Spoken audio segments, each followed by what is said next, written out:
So now I'm back. So let me continue that story. So who pegged it? Who put a cap on it to say your wedding must be like this? If you cannot afford to do that big elaborate wedding, why don't you do a small wedding?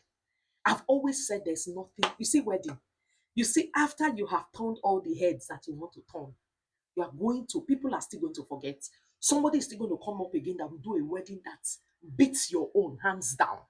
People are going to forget that you even got married. All my friends that attend my wedding, I'm sure if I ask them today what happened, what did the Reverend Father say, they can't even remember.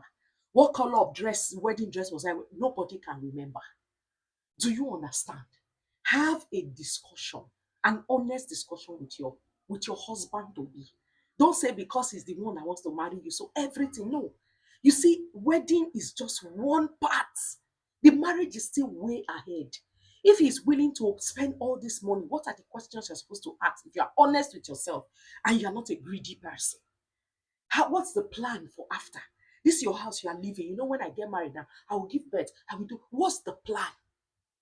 What's happening? Are you dating or are you getting married to a man who can say, you know what, whatever kind of wedding you want, I can chest it, I can carry it, go ahead and plan it. Or you didn't even have a conversation with this man. You just, is your own is he has proposed to you before he proposed, before uncle, he doesn't know you will spend money.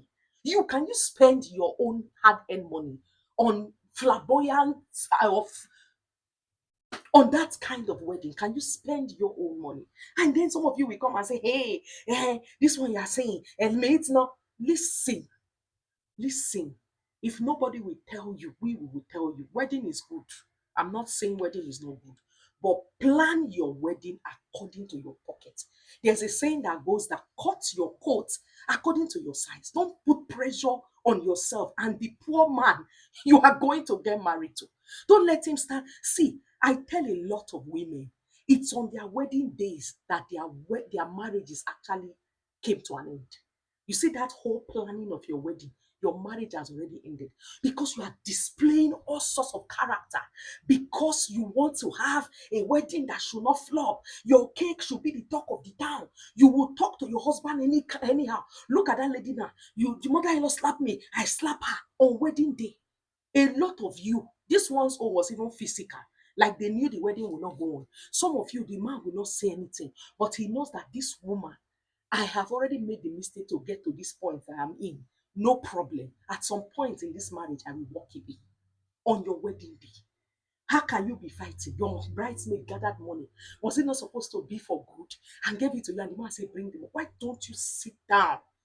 Have a discussion. If it's something the man is asking the money for that you people did not have in your budget, you can say, sweetheart, let's not put pressure on ourselves. There's a lot ahead of us. Maybe on this one, we may not do it. What is the hey? If I don't, you don't know, you can't touch my money, my money, my money, my money, my money. Marriage don't end.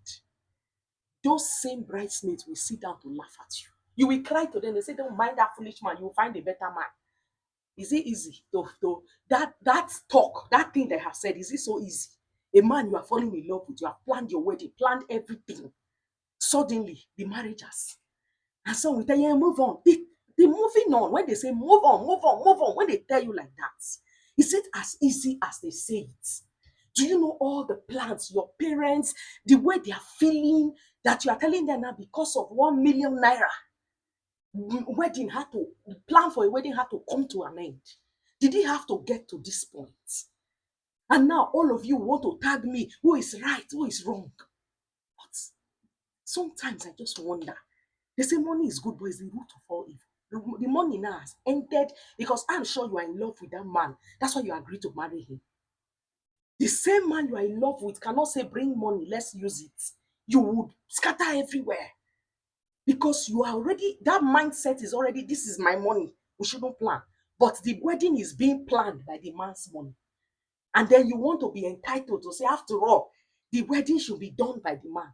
Allow the man to take an option of the kind of wedding that he wants to have and see whether he's going to spend all that money you are making him spend on that wedding.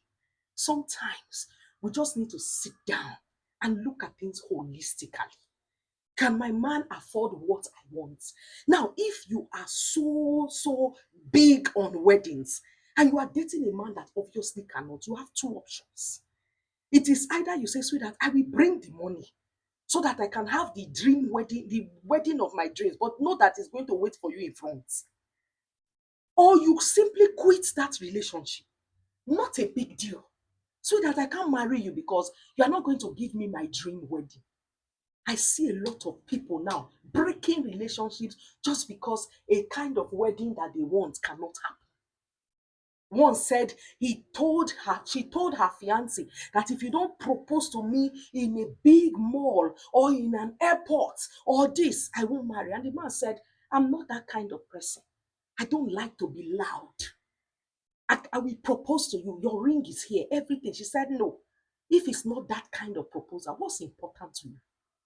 What exactly is important? Because what this tells me is that you simply do not love that man. You just love everything you can get from him. You love the fact that he's going to propose and the world is going to see and applaud you and say, wow, what a fantastic proposal. And then what? We need to sit down, young girls, sit down and choose what is priority. Choose what there's a journey ahead of you, and you're breaking your relationship all because of money. Isn't it possible for you to sit down and have a conversation? If you want to use the money for something, explain. That's your man that you're going to get married to. He has not even married you. You're already saying, no, my money, my money. A lot of you are going to learn, and you will learn the hard way. I hope this helps someone.